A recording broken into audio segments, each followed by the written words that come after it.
தந்தை, மகன், தூய் ஆவியாரின் பெயராலே ஆமேன். ஆன்ம வழிகாட்டி ஏப்ரல் மாதம் 2ஆம் தேதி புனித வியாழன். ஓ இனிய இயேசுவே, எல்லா ஆன்மாக்களுக்கும் உமது அருளின் வாழ்வை அளிக்க இவ்வுலகிற்கு வந்தவரே, அதை அவர்களுள் காத்து வளர்ப்பதற்காக அவர்களுடைய அன்றாட பலவீனங்களுக்கு அன்றாட நிவாரணியாகவும் அன்றாட வாழ்வாதாரமாகவும் ஒன்றாக இருக்க திருவுளம் கொண்டவரே, எங்கள் மீது அன்பினால் பற்றி எரியும் உமது இதயத்தின் வழியாக உமது தெய்வீக ஆவியை அவர்கள் அனைவர் மீதும் பொழிந்தருளுமாறு நாங்கள் தாழ்மையுடன் உம்மிடம் மன்றாடுகிறோம்.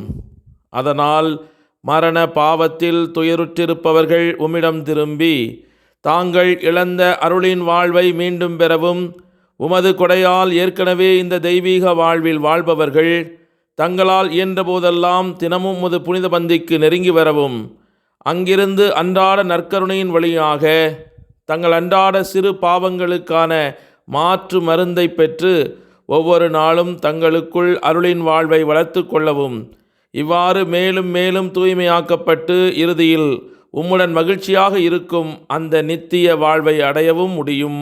ஆமேன். யோவான் நற்செய்தி 13ஆம் அதிகாரம் 14வது இறைவார்த்தை. ஆகவே ஆண்டவரும் போதகருமான நான் உங்கள் காலடிகளை கழுவினேன் என்றால், நீங்களும் ஒருவர் மற்றவருடைய காலடிகளை கழுவ கடமைப்பட்டிருக்கிறீர்கள். நான் செய்தது போல நீங்களும் செய்யுமாறு நான் உங்களுக்கு முன்மாதிரி காட்டினேன். இது கிறிஸ்து வழங்கும் வாழ்வுதரும் நற்செய்தி. கிறிஸ்துவே உமக்கு புகழ். சிந்தனை: புனித வியாழன் என்று நடைபெறும் மாலை திருப்பலியான ஆண்டவரின் திருவிருந்து ஆண்டின் ஆன்மீக ரீதியாக மிகவும் செழுமைப்படுத்தும் திருவழிபாட்டு கொண்டாட்டங்களில் ஒன்றாகும். திருப்பலியானது காலியான நற்கருணை பேழையுடன் தொடங்குகிறது. இறை வார்த்தை மற்றும் மறையுரைக்கு பிறகு சீடர்களின் பாதங்களை கழுவும் சடங்கு நடைபெறுகிறது. திருப்பலியானது நற்கருணை கொண்டாட்டத்துடன் நிறைவடைகிறது. பின்னர் அது நள்ளிரவு வரை விசுவாசிகளால் ஆராதிக்கப்படுவதற்காக ஊர்வலமாக மற்றொரு பீடத்திற்கு எடுத்துச் செல்லப்படுகிறது.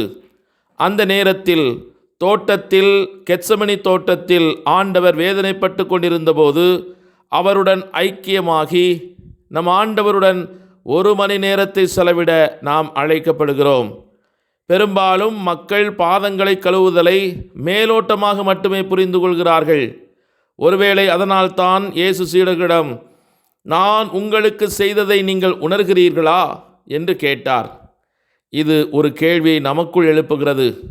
இந்த மிகவும் புனிதமான செயலின் ஆழமான மற்றும் உருமாற்றும் அர்த்தத்தை நீங்கள் புரிந்து கொள்கிறீர்களா? நாம் ஒருவருக்கொருவர் அன்பாக இருக்க வேண்டும் என்றும் ஒருவருக்கொருவர் உதவிகள் செய்வதற்கான வாய்ப்புகளை தேட வேண்டும் என்றும் இயேசு வெறுமனே சொல்வதற்கான வழி இது அல்ல. இதன் அர்த்தம் மிகவும் செழுமையானது. முதலாவதாக, நாம் இயேசுவால் கழுவப்பட வேண்டும். இரண்டாவதாக, இயேசு மற்றவர்களை கழுவும் செயலில் நாமும் பங்கு பெற வேண்டும். இயேசுவால் நாம் எவ்வாறு கழுவப்படுகிறோம்? பாவத்தை அழித்து நித்திய ஜீவனை மீட்டெடுத்த அவருடைய சிலுவை மற்றும் உயிர்த்தெழுதலால் நாம் கழுவப்படுகிறோம். நமக்காக சிந்தப்பட்டு கடைசி இரவு உணவின் போது முதலில் அவருடைய சீடர்களுக்கு அளிக்கப்பட்ட அவருடைய இரத்தத்தால் நாம் கழுவப்பட வேண்டும். அவர் அவர்களுக்கு அளிக்கவிருந்த தூய்மைப்படுத்துதல், அதாவது பாவத்தின் இருந்து தூய்மைப்படுத்துதல் அவர்களுக்கு தேவை என்று இயேசு அவரிடம் கூறினார். இன்று இந்த தூய்மைப்படுத்துதல் முதலில் திருமுழுக்கிலும் பின்னர் ஒப்புரவு அருட்சாதனத்திலும் நடைபெற்று கொண்டிருக்கிறது. நாம் நற்கருணையில் பயனுள்ள வகையில் பங்கு பெற விரும்பினால் நாம் முதலில் திருமுழுக்கின் மூலம் தூய்மைப்படுத்தப்பட வேண்டும். பிற்காலத்தில் நாம் பாவம் செய்யும்போது ஒப்புரவு அருட்சாதனத்தில் நமது பாவங்களை அறிக்கையிடுவதன் மூலம் இந்த தூய்மைப்படுத்துதல் நடைபெறுகிறது. இது நற்கருணையில் அவரை தகுதியுடன் பெற்றுக்கொள்ள நம்மை தயார்படுத்துகிறது. அந்த அருட்சாதனங்களை பெறும்போது நம் ஆண்டவர் நம்மிடம், நான் உங்களுக்காக செய்ததை உணர்கிறீர்களா என்று கூறுவதை நாம் கேட்க வேண்டும். அந்த கேள்விக்கு பிறகு இயேசு, நான் உங்களுக்கு செய்தது போலவே நீங்களும் செய்ய வேண்டும் என்பதற்காக நீங்கள் பின்பற்றுவதற்கு ஒரு முன்மாதிரியை உங்களுக்கு கொடுத்திருக்கிறேன் என்றார். நிச்சயமாக நாம் இயேசு அல்ல. நம்மால் பாவங்களை மன்னிக்கவோ மற்றவர்களுக்கு அவருடைய திரு உடலையும் திரு இரத்தத்தையும் கொடுக்கவோ முடியாது அல்லவா? இயேசு தம்முடைய அப்போஸ்தலர்களாகிய முதல் 1000 பேசிக் கொண்டிருந்தார் என்பதை நினைவில் கொள்ளுங்கள்.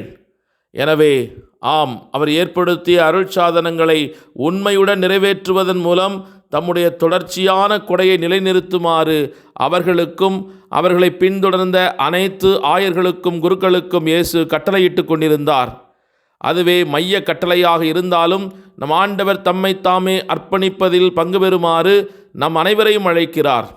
நமக்கு தேவையான தூய்மையாக்களையும் உருமாற்றத்தையும் அவரால் மட்டுமே வழங்க முடியும் என்றாலும் அது திருச்சடங்குகளில் காலம் முழுவதும் நிலைத்திருக்கிறது. அவர் நமக்கு கொடுத்திருக்கும் மாதிரியான அன்பில் தம்முடைய தியாக அன்பை பின்பற்றுமாறு நம் ஒவ்வொருவரையும் அவர் கட்டளையிடுகிறார். நற்கருணையால் நம் பாவங்கள் மன்னிக்கப்பட்டு பலப்படுத்தப்பட்ட நாம் நம் கவனத்தை மற்றவர்கள் பக்கம் திருப்ப வேண்டும். அவர்களுக்கு கிறிஸ்துவாக இருப்பதற்கு தேவையான அனைத்தையும் செய்ய தேர்ந்தெடுத்து சுயநலமின்றியும் தயக்கமின்றியும் நம் உயிரை அர்ப்பணிக்க வேண்டும்.